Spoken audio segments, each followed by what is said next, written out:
If I look at my friend circle, it makes me think that the entire economy is fake. I mean, nobody's working a real job there. Ethereum looks pretty good here. Other than that, I think asymmetric upside will be with meme coins. What I appreciate about this industry is that it is not pretentious. It is very wary of the fact that 99.9% of what comes out of this is utter bullshit. Also, those people are probably loaded. So why would they like try to cash out, I don't know, like low 7 figures on a meme coin? Why don't you just tokenize people? Like actually tokenize people. It's a horrible idea.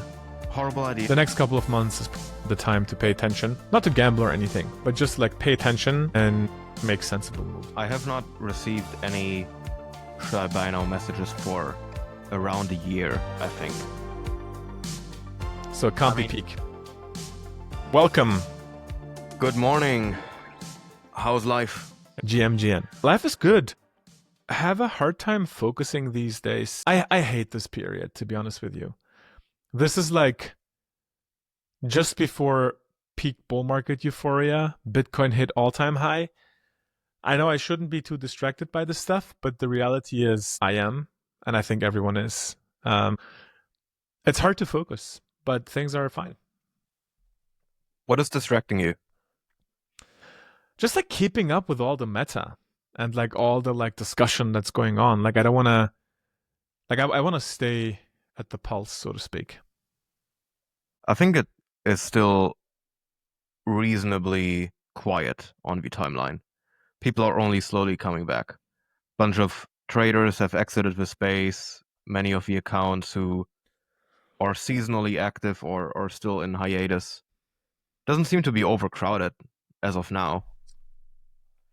Yeah, I'm speaking from my bubble. I'm speaking from CT bubble. I don't really follow anything else much in this period because I feel like there's value in being hyper focused and distracted at the same time. But there's value in like focusing on the discussion around crypto and following the sentiment in this phase, because the sentiment is also important to me. Like I want to act accordingly, so to speak, and don't miss out on something major, but also don't write everything down 90% when everything is over. So I feel like the next couple of months is probably the time to pay attention, not to gamble or anything, but just like pay attention and make sensible moves. That's my intuition. Yeah, I'd rather be hyper focused than hyper liquidated, I guess. But on that note, I do think we are in BTC all-time high waiting room right now. Yesterday, we've seen the highest daily candle close in the history of BTC. We have not broken all-time highs yet. I think right now we're at 107K as of this recording, and the all-time high, depending on which exchange pair you're looking at, is around 109.5. Close. I do think that given the macro condition of nobody really being worried about tariffs or geopolitical escalations that much, and the fact that BTC, despite sitting very close to all-time highs, has not gotten a lot of traditional finance or general media recognition yet over the last weeks. I do think that still enough people are sidelined. Sentiment is not yet exhausted. In fact, I would argue that sentiment is still pretty down bad across the timeline. Arguably also because many people just don't own BTC or don't own enough BTC and are stuck in some altcoins that are still 80 to 85% down from their January highs. Do you know this meme? When in years your grandchildren ask you, Grandpa, when you were around, why didn't you stack BTC? And everyone is like, because everyone stacked a bunch of stupid altcoins that never came back from all-time highs.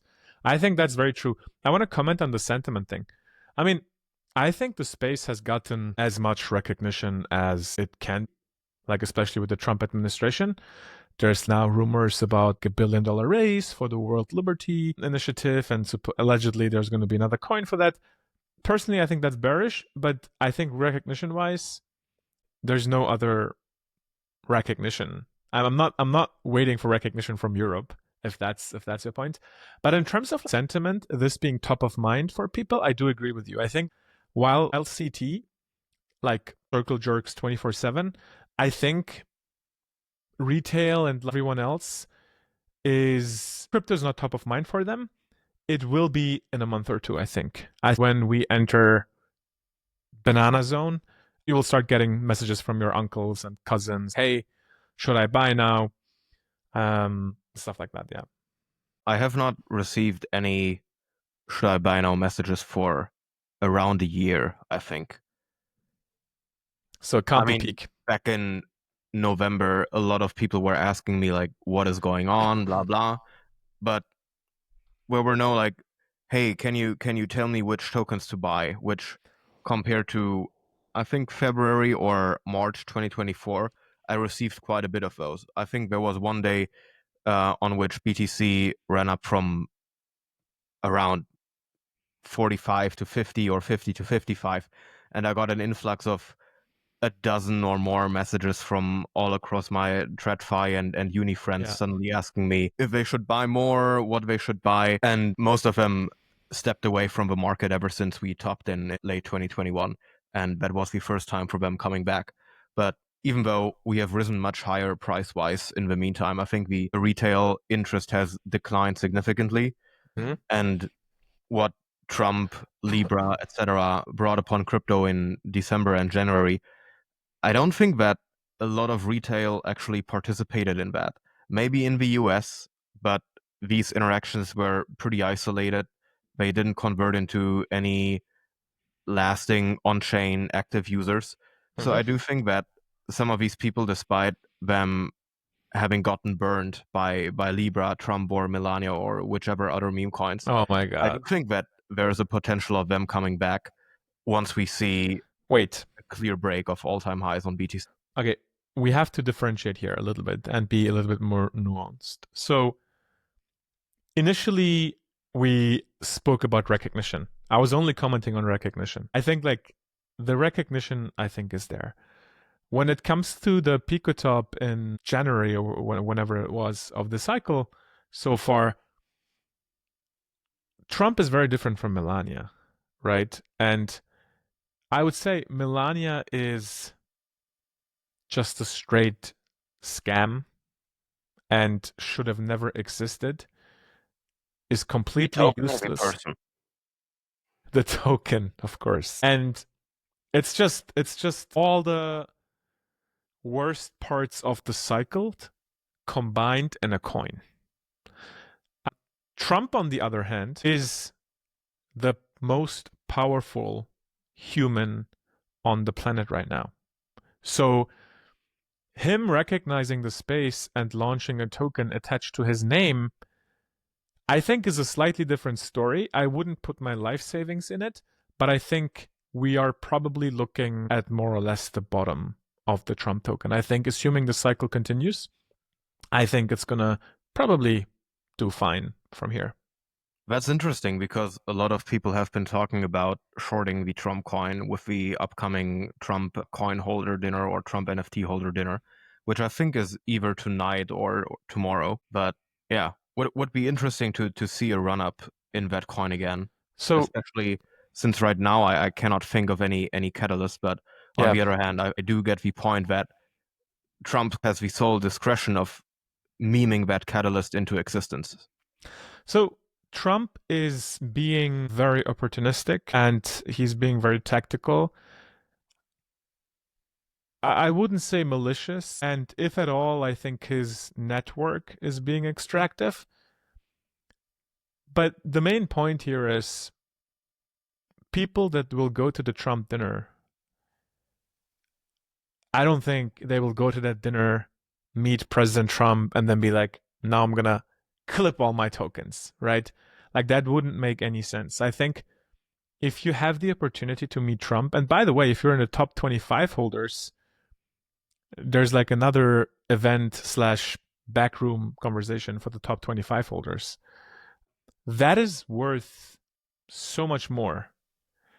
Also, those people are probably loaded. So why would they like try to cash out, I don't know, like low seven figures on a meme coin when that's not what why they're doing this for? I think those people are like trying to get into the network and I don't know, like step up a different ladder that most people don't even have access to. So I don't think shorting it because of the dinner makes sense, to be honest with you. I actually think in the short term, the World Liberty coin might be a black swan, as in like a liquidity black hole. But after that event and that launch, I think the Trump token is going to do fine. Like especially if his pro crypto policy in general continues, and we're going to see like a general continuation of the bull market. Again, the timeline here is very important. I wouldn't hold the token for a year. I would probably opportunistically hold it for a few months or maybe weeks. What's your general outlook on the market? What's gonna dictate whether we are at the brink of another bull breakout versus just seeing summer chop as we've seen throughout the last couple of years? Do you think it's hinging upon macro, any geopolitical conflicts? What's your current outlook there for the rest of the summer? I mean, we've gotten quite a bit of like geopolitical conflicts with the tariffs, and that is, I mean, the only thing that is worse, I would say, is like World War type doom scenarios, whether it's Taiwan related or maybe it has something to do with the Middle East. But if that doesn't happen, I think like we've seen the worst. So in my opinion, and we spoke about this in a previous episode, I feel like all this has just been theater to artificially keep the markets down and then construct game theoretically and tactically construct a bull market and a euphoria. Now, it just so happens that that coincides with the Bitcoin halving cycle. And according to the Bitcoin halving cycle, if you want to take that, that's like the most simple way to think about crypto. You can look at the rainbow chart or whatever your favorite flavor of this is. There's always like 84 monthly bars per up and down cycle. And according to that, we still have. No, it's 48. If it's a 4-year cycle, it's 48 bars. What did I say? 84. I don't know exactly. 48. And according to that, we have. I'm not sure if like 6 months, but we have at least another 3-4 months. So that's my main interpretation right now, because I don't put too much energy into finding my own version of this. I just look at what exists, and then the only other thing you have to do is look at net inflows and outflows, and like there's a couple metrics you can look at, and if things stale or go sideways when they shouldn't, that's the danger zone, right? That's when, oh, okay, like it seems like the market is losing steam. Maybe people want to take some profits here. But I keep it very simple with these things. I don't try to like perfectly time the market. I would say the moment we're gonna see Bitcoin all-time high, I think we're gonna see some crazy candles, right? I don't think, for example, that it'll go to like 108, 109K and then stay there for 2 months. I think if it breaks 108, 110K, it's probably going to go to 120 right away, for example. And depending on the dynamic there and the profit taking that's going on, I think, maybe not now, but in a month and a half or two, I think slowly DCAing out is probably a sensible strategy. But to be honest, I don't overcomplicate these things. I don't have a perfectly laid out strategy. It's more like a sensing and trying to read the room thing for me, and then like sticking to the most simple old plan. What are you currently positioned like? What does your portfolio look like? Because I'd argue that, okay, we have a decent chance of seeing Bitcoin breaking all-time highs today. Alts have not yet recovered by any means the drawdown ever since December or January. So given that the basic dynamic of BTC leading the price run up and then being followed by a very narrow selection of alts, but Yeah. alts always following BTC, it would make sense to increase the alts allocation. However, I do see the point that as of right now, it seems to be very tricky to pick suitable alts.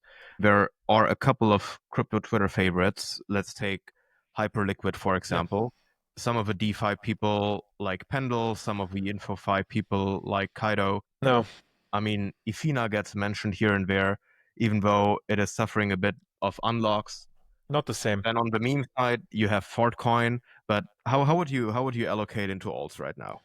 I don't own any crypto, as you know. I lost all my keys in a boating accident, unfortunately. But if I were to spawn a million USD, I would probably put. So again, I like it very simple. So you wouldn't see 10 different assets. But I would look at like what has underperformed price wise where it grew from a few other areas. People are going to hate me for this, but I think Ethereum looks pretty good here. I feel like, especially against BTC, Ethereum has done horribly. And I feel like that could be a 2, 3, 4x. Yeah, that could be like a 2, 3, 4x.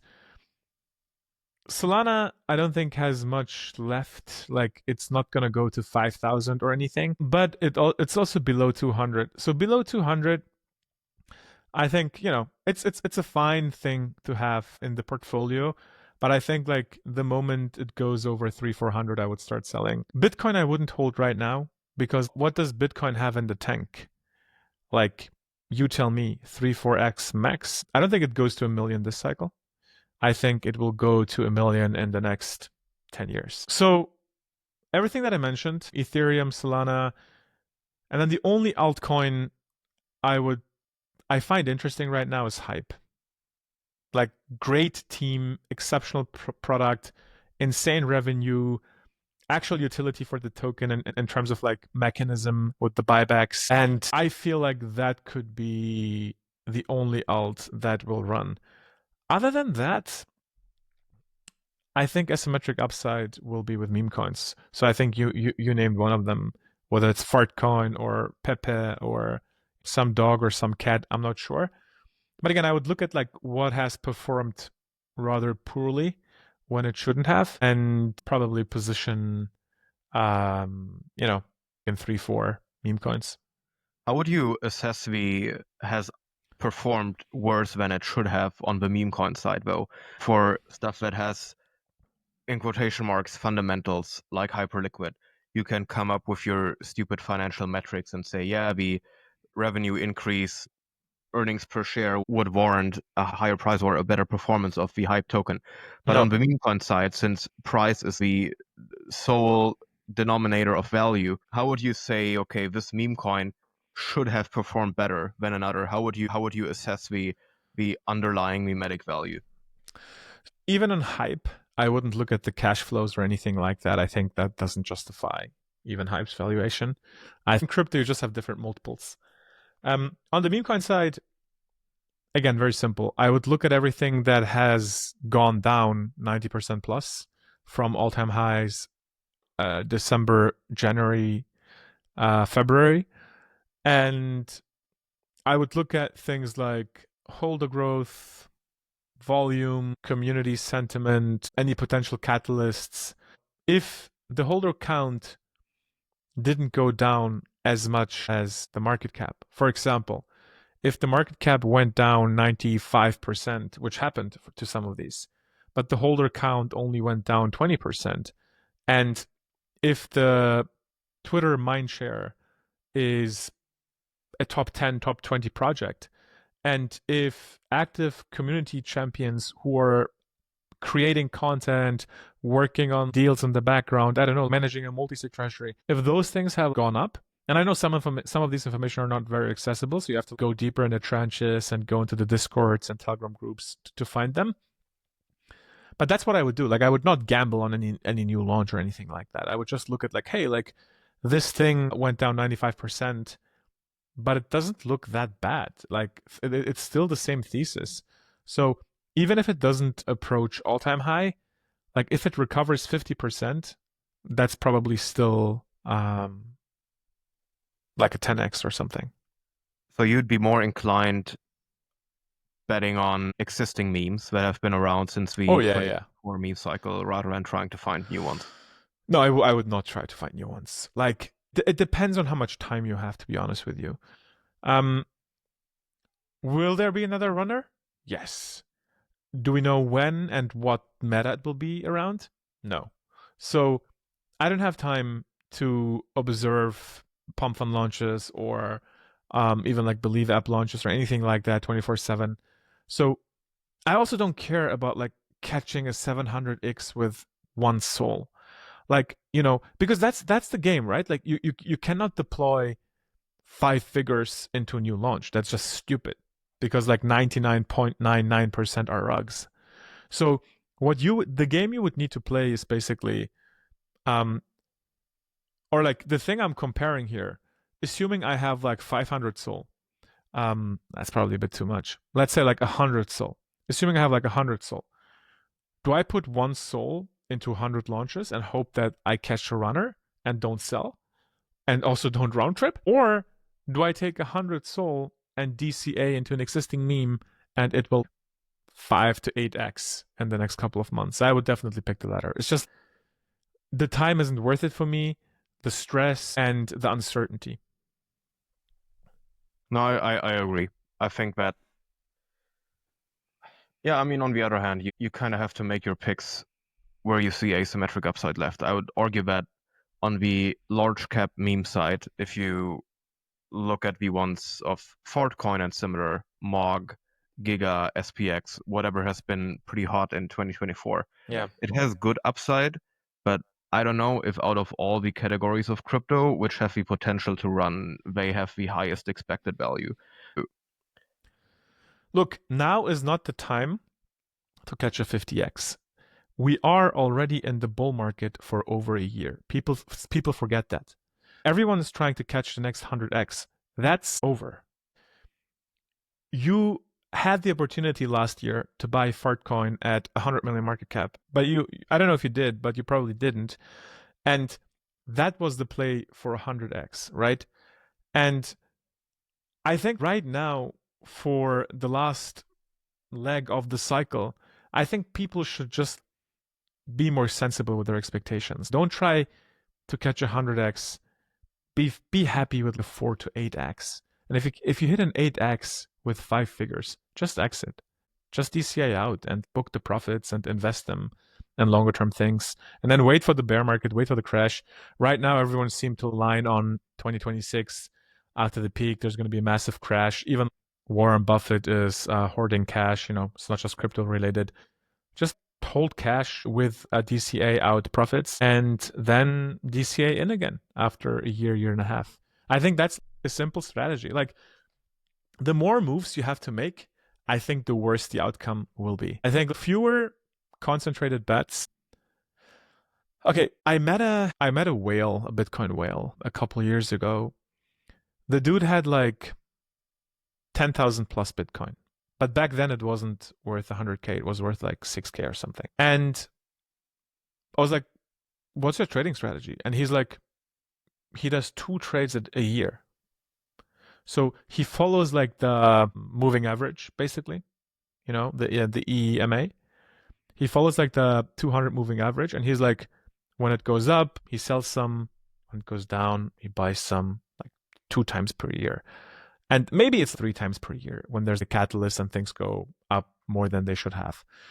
And he was telling me something like every year he adds like 20% more Bitcoin or something like that, some crazy number.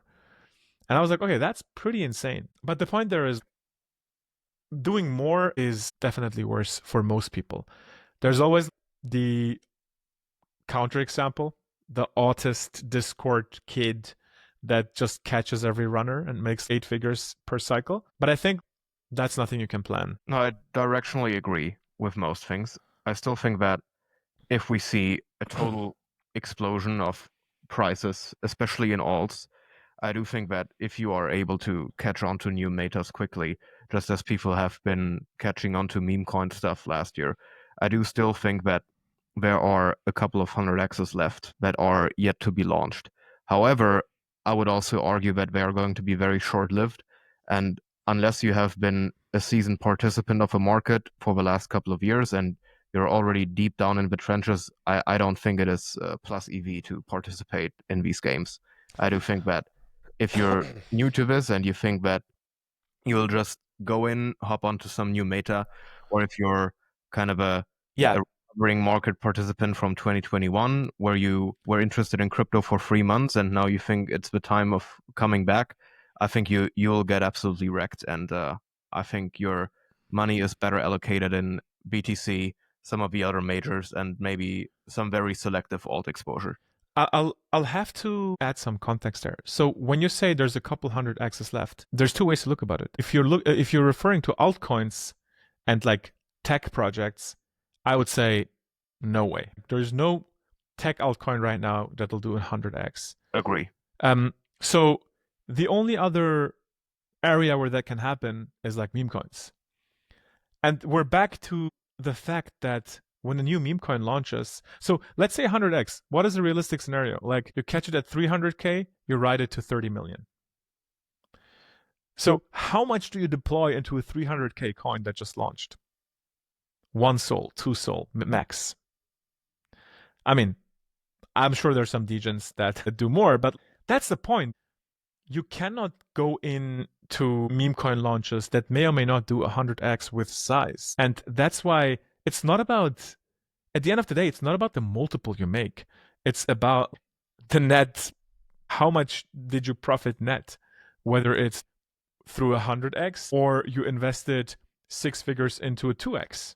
You know what I mean? So I agree, but also I don't think that the majority of market participants that are going to find their way back into crypto are going to be constrained by on-chain liquidity or the liquidity of some long-tail centralized exchange pair. I think to assume that the majority of these people has size is absolutely wrong. I think people are happy if they have 1 or 2 SOL left to allocate per position. I don't think that people are swimming in cash right now. If you look at the uptick in real world expenses over the last couple of years, the development of the job market, I don't think that people have a feeling of really having access to a lot of discretionary capital. It's not like 2020 or 2021 where you've been sort of prevented from spending money in the real world for 12 to 18 months, and you had all of these stimulus and the liquidity influx on the macro side that enabled you to just yeet money into stocks and everything that was out there. Right now, people have been suffering from inflation in 2022, 2023. The job market is utterly retarded. I mean, I moved to Berlin 3 months ago, and if I look at my friend circle, it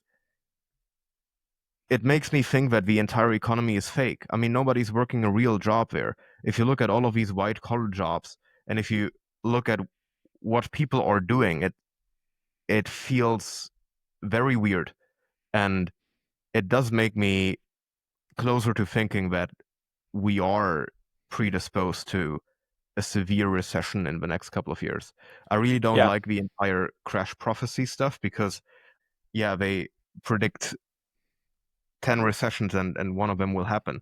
And in the past years, it's just the most wrongful trade to always be short of a market, even though you can make the most sophisticated claim that it is not mathematically sound. The game isn't over until the music stops playing, and so far the music has not stopped playing. And you have to be very careful about making a decision where that music is supposedly to stop. And right now there's just no indication that it will. It will eventually, inevitably, but we don't know when. So yeah, I'd be careful there. So maybe one more perspective here when you talk about people not having size. People's size isn't size, basically. That's what you're saying. But one thing I would say is from a market perspective, it doesn't really matter whether a billion people put in $1 or one participant puts in $1 billion. I think what I look at is where are those funds being allocated? And I actually try to look at smart money. I think this is now an established term, especially with most of these data analytics tools. But I would look at where smart money is being positioned. And if you find a smart money vehicle or wallet or whatever with a hit rate north of 50%, I think that's probably the smartest thing to do, you know, instead of trying to catch a new shitter at 300K market cap. I don't know. That's my take. Unless you're 17 years old can spend at least 15 hours a day in Discords and Telegrams and join Twitter Spaces and pump that fun streams and do 500 trades per day and live on energy drinks. I mean, I'm not recommending that, obviously. It's a joke, but and I would argue that most people cannot do that, right? So what will they do? After work, they will maybe sit on their computer or on their phone for a few minutes, maybe hours, and try to like buy some random coin. I think that's the worst.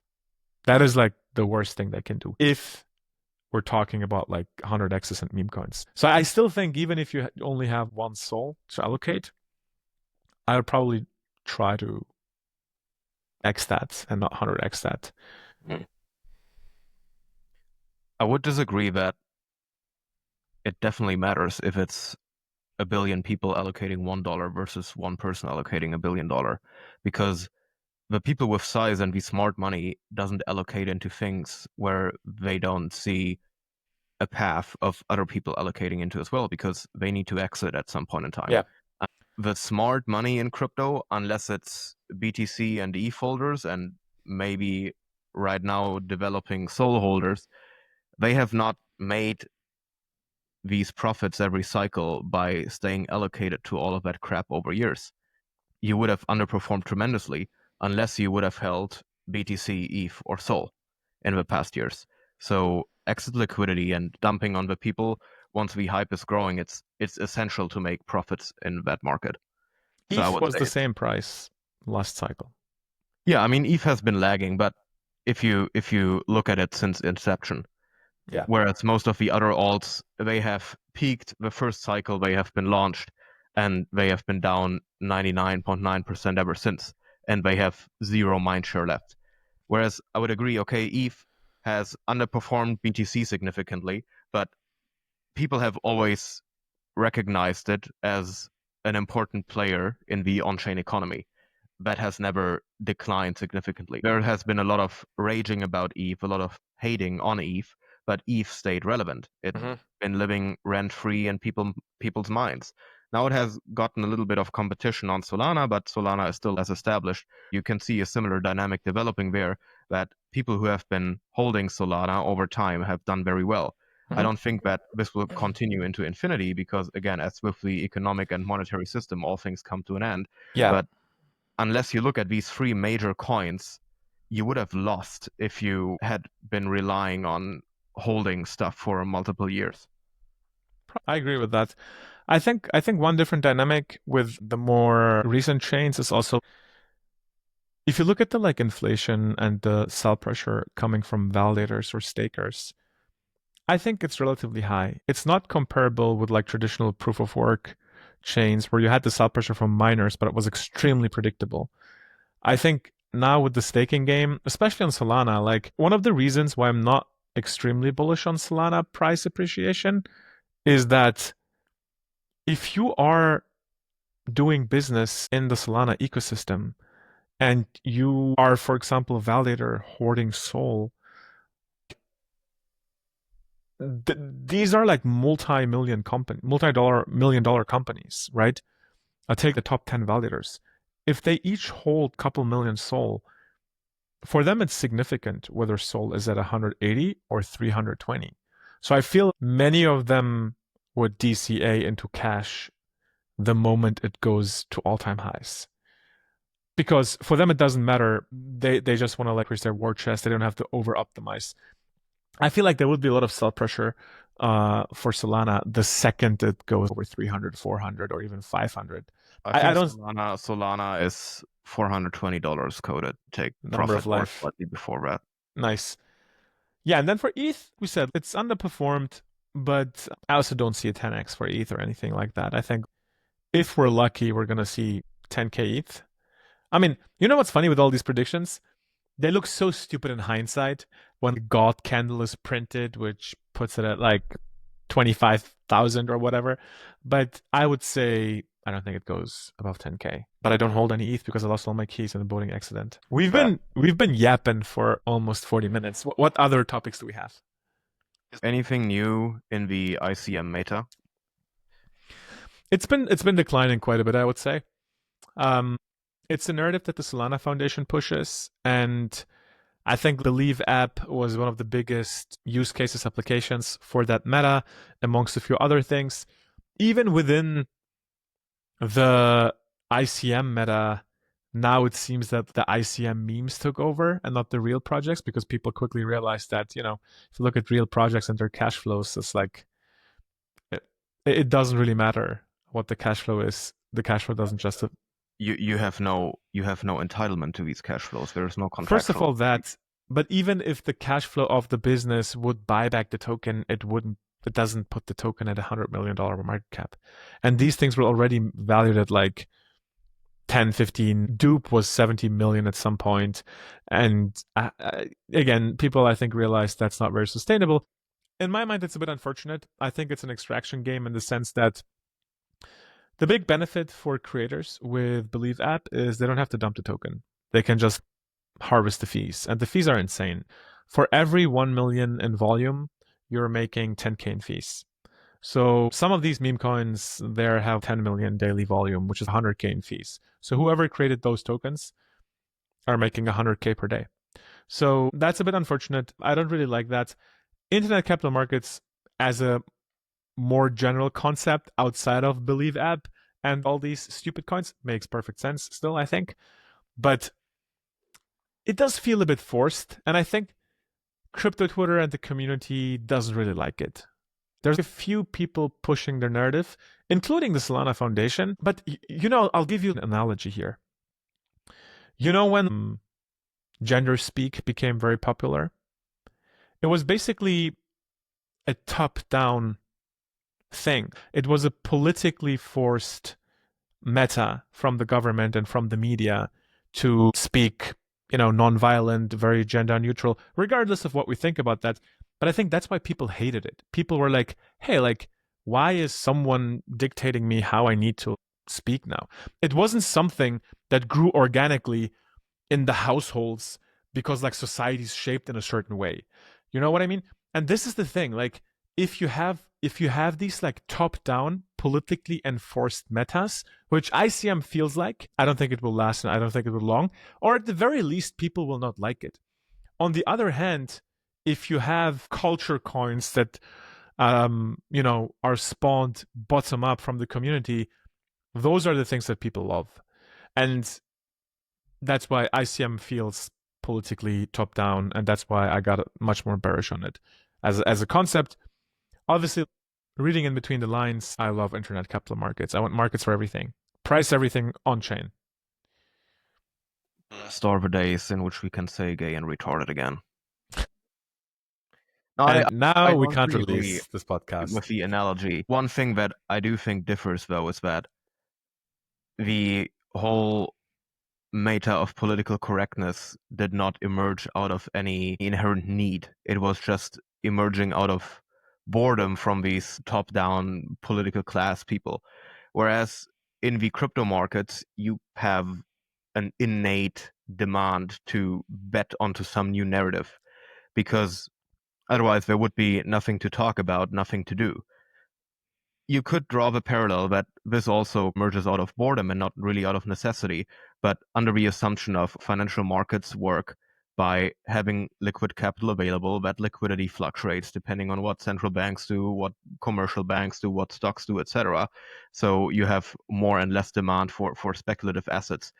You are forced to meme a new class, a new category, a new whatever of these assets into existence because otherwise you'll struggle to allocate into anything new and exciting. And the way you sustainably extract money out of financial markets is being the one who can go into these new narratives once they have caught a little bit of traction and you go in there with size, but you're going right in at the point where the curve starts to go exponential. And once it's losing its exponentiality, you start to extract money out and dump on the many people with little size who are very late to that narrative. So I agree that the packaging of ICM is pretty unpopular Yeah. for the crypto Twitter bubble. Also, because at this point, everybody is aware of the fact that there is no contractual legal obligation. There's no claim to any underlying. The only way, the closest you can approximate kind of a dividend that value stocks have I mean, is by conducting buybacks. That is what exactly. Hyperliquid is doing. And I think that's the main reason why it's doing pretty well this cycle. But other than that, there really is a complete separation between the product performance and the cash and the value it creates versus the token, because it's still not comparable to traditional finance equity. Kind of building on that whole ICM meta point, yesterday I was talking with a good friend of mine, and he's not crypto native. He has dabbled in the space a bit in 2017 and in 2021, but I was just giving him the rundown of all the metas, all the on-chain trends we have seen since last year. So starting out with Polymarket, then we talked a bit about meme coins, Pump.fun, etc. Suddenly he was suggesting, okay, you've been tokenizing memes, you've been tokenizing celebrities with SocialFi coins, you have prediction markets with real world oracles that are able to verify these events if they happen or not. Now you're trying to tokenize real world businesses, but without any proper contractual obligation. Why don't you just tokenize people? Like actually tokenize people.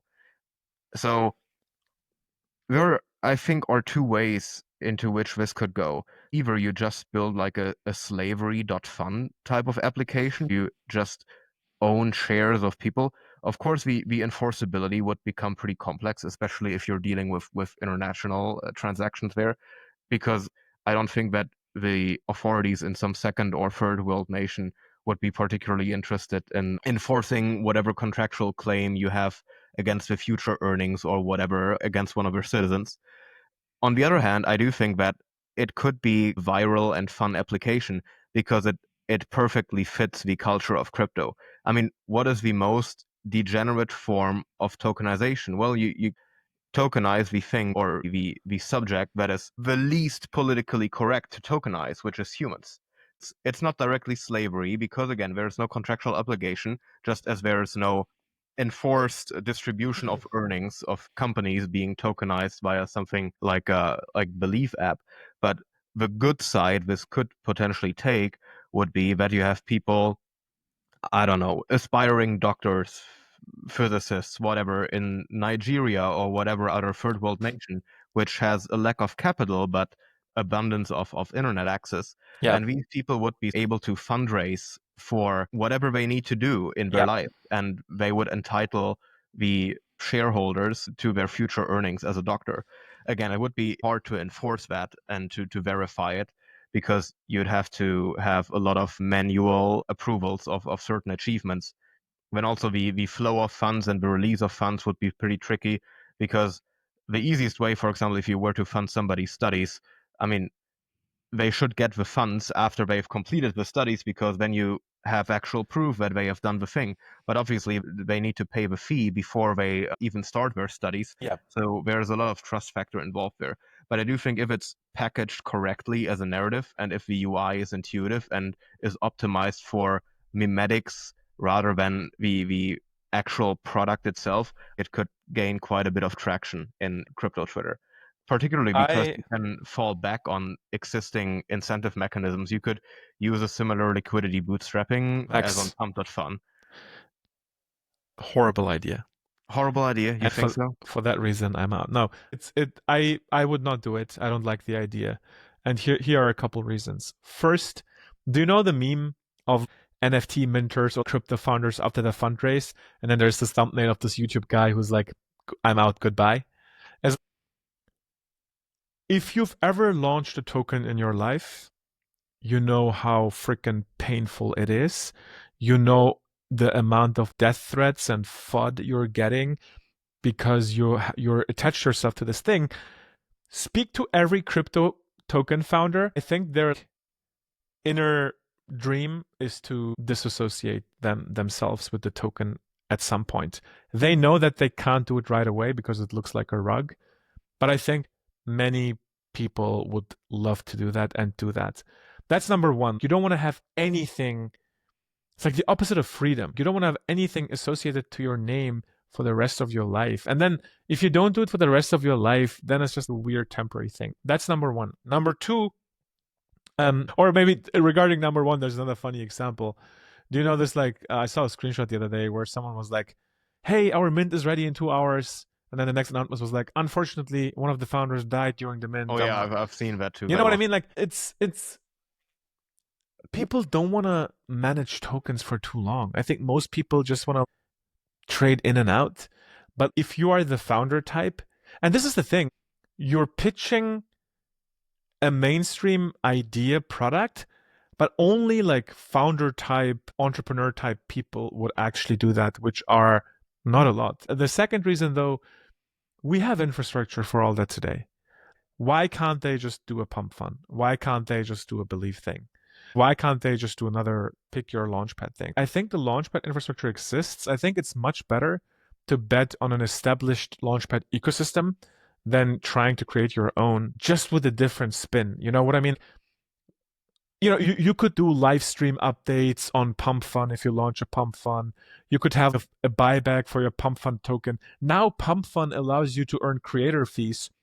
So I would say Pump Fund solves all of these problems if you have a token, if you want to do a token. So that's why, like, for me, the idea of adding a different angle and just like different UX is not compelling enough. Plus, launching a token is the stupidest thing you can do in your life. It's so hard. Don't do it. I fully agree that from an aggregate participant perspective, it would make more sense to rely on the existing infrastructure. But game theoretically, just as all of these projects and banks are thinking about spinning up their own stablecoin, everybody who's capable of memeing a certain spin of a launchpad into existence has an incentive to launch their own launchpad because they can extract more value from that than just trying to push that meta onto pump.fun, where the pump.fun team is going to be the one who profits the most. So again, I agree with every single one of these criticisms. You can apply that to the entire internet capital markets meta too. Everything that happened there could have also just been launched via pump.fun. Or if you had an interest in speculating on any of these metrics, you could have used the likes of Polymarket.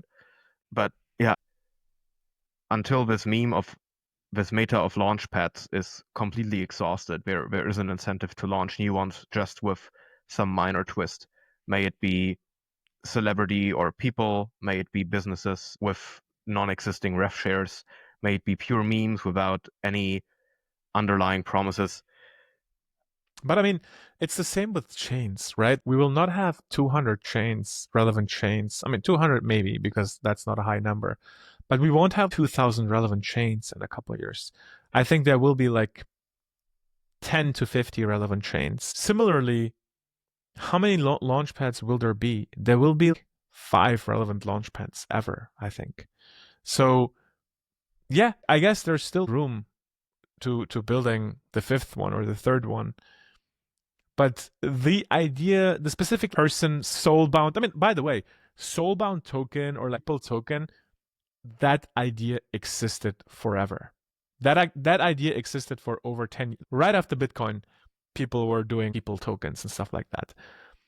So it's not even a novel idea. I think the novelty would need to lie in the exact mechanism and how some of these updates are being shipped. You know, like if you build something like Patreon, for example, where you have a proprietary stream where you can push updates to your token holders and release short videos or something, like that angle is interesting because that's more like the creator economy, a creator economy play. But then again, I think Pump Fund will do all these things, to be honest with you. I think Pump Fund will implement all of these features over time. No, I agree with every systemic misalignment you've pointed out there. There's no enforceability of that, but I do think that the market has reached such a stage of cynicism that this isn't even expected. Because when we went through this idea yesterday night, the first concern of a friend of mine was, okay, how are you going to enforce it? That was not even my first concern anymore. I would just, if I was to launch that, I think I would purposely optimize to make a socially acceptable form of owning people, just because This is hitting exactly the vibes of this market, which is still completely cynical, which is approximating nihilism, which is definitely encapsulating absurdism of markets. If you look at the average market participants, they are consciously looking for the most retarded thing to bid on. What else would explain the run up and the recovery of something like Fortcoin? The only investment case for Fortcoin is that it is actually so stupid that it is reflexively more funny the higher the price goes. No. And the lower the price goes, the less funny it becomes. Because yeah, I mean it's Fartcoin, who cares? The But main if it's up again and breaking all-time highs of $2.50 or wherever it was, all of TradFi, all of Bloomberg, New York Times, Financial Times, etc., Wall Street Journal will foam their mouths because yeah, the stupid Fartcoin thing, blah blah, it's been breaking all-time highs. All the boomers are going to be angry, and that's what makes it funny. That's what propels price higher. So I think one of these stupid launch pads, everybody knows. I mean, everybody knows with the internet capital markets thing that it doesn't entitle you to anything. These incentive alignments don't work. And I think the current state of the market is that nobody's even expecting that to be solved anymore. On the other hand, that if any new meta shows up that is actually able sorry. to improve some of these incentive misalignments and fulfill any of these promises that this industry started out with 10 years ago, I do think that this can run in a sustainable fashion. But all we've been seeing for the most part of the last 12 months has been max extraction only. And right now, that is the trend. I don't see how that trend is going to break. I hope it will break. But yeah, I'm not the one who's going to judge where that trigger point is reached. First of all, hot air rises. That's very important. Secondly, I don't want to overgeneralize too much and have too absurdist view, but I would say that most things are extremely extractive in life. Or to put it more positively, there's few things that are not non-extractive, and I think it's worth preserving and pushing those. What are those that are not extractive? I mean, areas such as mostly regulated things, and I think that is actually a positive example for Europe.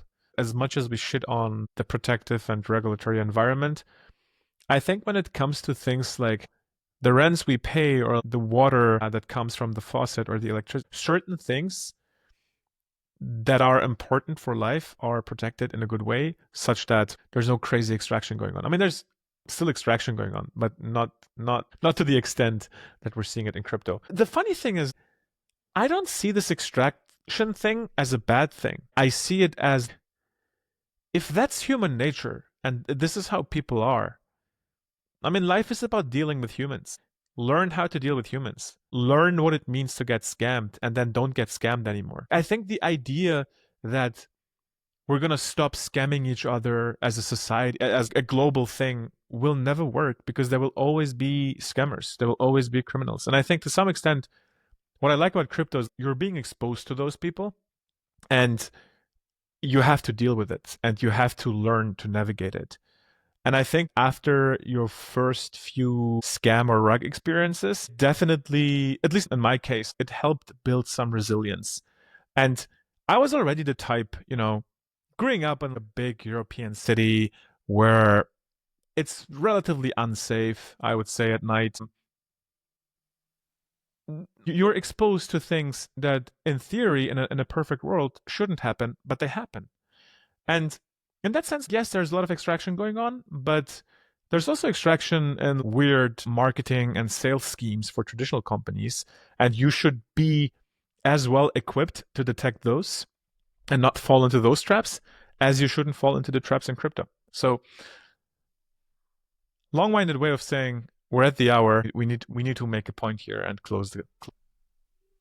Before we close it, I would say I agree that these extractive behaviors are innate to human behavior. We will always have people who are, let's say, ineffective egoists and optimize for short-term extraction versus long-term cooperation and value creation there. While I fully agree that we have to accept this as part of human nature, and I think one of the blatant mistakes we've done in the past decades, also sociopolitically, is pretending to be able to overcome any of these facets of human nature that are intuitively not associated with a moral good, to phrase it that way.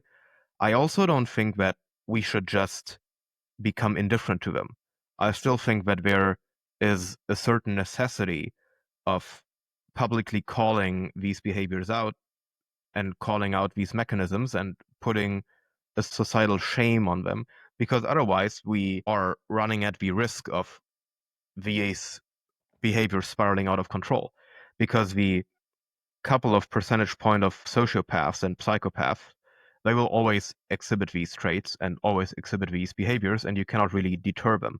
But the average citizen who observes these behaviors and will often find himself on the brink of wondering, okay, well, I have seen all of this injustice, I've faced all of this injustice, all of this unfairness, blah, blah. Why don't I also give a complete fuck about the rules, and why don't I also go into max extraction mode? But these people, and that is the majority of people, you can deter from engaging in these behaviors by putting public shame and punishment, Yes. this deterrence against these. I So think it is important to pay attention to them and not become indifferent. That being said, one last comment on that. We should also all stop pretending that we are going to be the sole benevolent actor, that if we are ever in the position of being able to participate in any of these extraction schemes without facing any painful consequence, that our moral good and our moral compass will prevent every single one of us from look doing so. at I the think end. crypto is an amazing demonstration of that. I don't think that many of the large and famous extractors of this space entered this with the mindset, okay, I'll just rug people for money. But if, I mean, show me the incentives and I'll show you the outcome. We have And to if draw a you're able line. to construct one of these incentive schemes, and you can, it doesn't even have to be illegal or straight up morally wrong, but if you can extract a disproportionate amount of money that is not in proportion to the actual value you create, and that has a very, very high time preference, that is optimizing for short-term extraction over long-term value creation, most of us would participate in these things, and Yeah. we wouldn't even feel bad about it. So I think the simple way of looking at it is most people live to make money. Most people's goals is to make money. I don't think most people try to make the world a better place or fix this or fix that or heal nature. That's my kind of pessimistic view on the world. Oh, I'd beg to differ there. I think the whole money question, since we've been able to solve so many of the essential demands of everyday life down to very low costs, I think the relative well-being compared to other people has become much more important than the absolute well-being. but that's not the point. You're making a factual correct statement, but even if our well-being is equally well, I think people will still make more money than their neighbor or their colleague. That's just human nature. I don't know. Yeah, That's but my that's pessimistic view. they're striving for relative performance rather So, than absolute performance. so I think it's a moral question. While some people would never work in finance, other people would never sell insurances to their friends. Other people would never participate in multi-level marketing schemes. And other people would never sell mastermind classes or online classes, right? So I think there's like, depending on your moral compass, there are ways to make money that are not desired for people with a different moral compass. So in that sense, I think the crypto moral compass is extremely low. It doesn't exist. It's just I don't really care as much as I don't do anything illegal. It is PvP, and the greater fool theory is still the main theory. You don't want to end up holding random bags. Maybe you have to end up holding random bags first to learn how to not do it in the future anymore. But that's really what crypto is, right? Like speculation, making money. And if you put all that speculation casino aside, the core tech, the essence is extremely interesting and it is changing the world. But I would argue that it doesn't justify the valuation that it has. One thing I'd add to that is that while crypto as an industry exhibits the worst of many of these incentive misalignments and extractive behaviors. The one good thing about it, compared to selling insurances or MLM schemes or whatever, is that the industry participants are usually aware of the extractive nature and kind of the vaporware of most of these things. What I appreciate about this industry is that it is not pretentious. It is very wary of the fact that 99.9% of what comes out of this is utter bullshit, but the zero point zero 0.01 or maybe it's even 0.001% that is coming out has a genuine chance of improving the quality of life and the quality of the world for many people. Whereas these other things like selling insurances or MLM schemes, they are inherently built on selling a false vision of everything. There is no value creation there. These things are designed solely for the purpose of extracting value. And in order to sell them to others, you have no other choice but exploit their lack of knowledge and selling them something like a completely wrong vision. Whereas crypto, at least ever since the meme coins came up, and that's what I appreciate about financial absurdism, is that we have become more authentic as an industry in the sense that we are not even pretending that most of the stuff that is being traded It's pure. has any underlying value to it. Yeah. In the beginning, we were wondering whether we're going to be able to fill the 30 minutes. Now it's been over an hour. I think as much Longest episode so far. as much as I would love to rebuttal and comment, I suggest we make a cut here. I would like us to make an episode in the future about activities or jobs or industries that actually add value to society and the world versus pure extraction and adult daycare. The economy is not real. Was great talking. Likewise, Max. Speak soon. Ciao, ciao.